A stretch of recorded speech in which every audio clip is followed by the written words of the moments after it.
Didampingi staf dan rombongan Menteri Kelautan dan Perikanan Republik Indonesia, Sakti Wahyu tiba di Kota Sukabumi. Kali ini kunjungan kerja orang nomor 1 pada Kementerian Kelautan dan Perikanan Republik Indonesia tersebut, yakni mengunjungi Balai Besar Budidaya Air Tawar di Jalan Salabintana, Kota Sukabumi. Dalam kunjungannya tersebut, Sakti mengecek satu persatu proses budidaya yang dilakukan di lokasi BBAT Sukabumi tersebut. Pada keterangan yang berlangsung, Sakti menjelaskan bahwa proses budidaya ikan nila khas Sukabumi akan menjadi proyek unggulan Kementerian Kelautan dan Perikanan Republik Indonesia yang akan dikerjakan saat ini.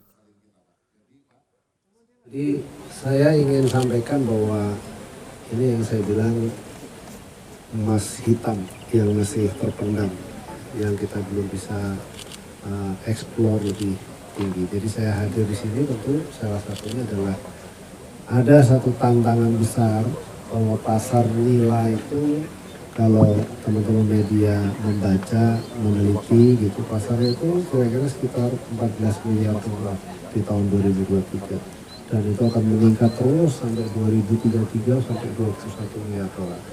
Ini angka yang begitu luar biasa. Kalau 14 miliar kira-kira sekitar 200 triliun.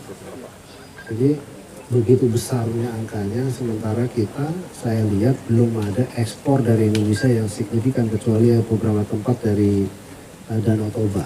Ya. Tapi kecil nilainya, 400 miliar, 300 miliar kira-kira begitu dilakukan oleh apa-apa. Nah, di sini pusat budidaya, pengembangan budidaya buat indukan, terus kemudian buat anakan dan seterusnya yang bisa langsung dikembangkan. Tadi saya lihat sudah dibungkus-bungkus untuk bantuan masyarakat.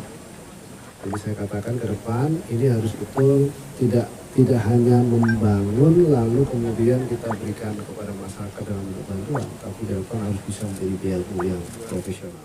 Dalam kegiatan yang berlangsung tersebut, Wakil Wali Kota Sukabumi, Andri Setiawan Hamami, beserta Kepala BBAT Sukabumi dan juga Dirjen Kelautan dan Perikanan Provinsi Jawa Barat, nampak mendampingi kunjungan kerja Menteri Kelautan dan Perikanan Republik Indonesia ke Balai Besar Budidaya Air Tawar Sukabumi tersebut.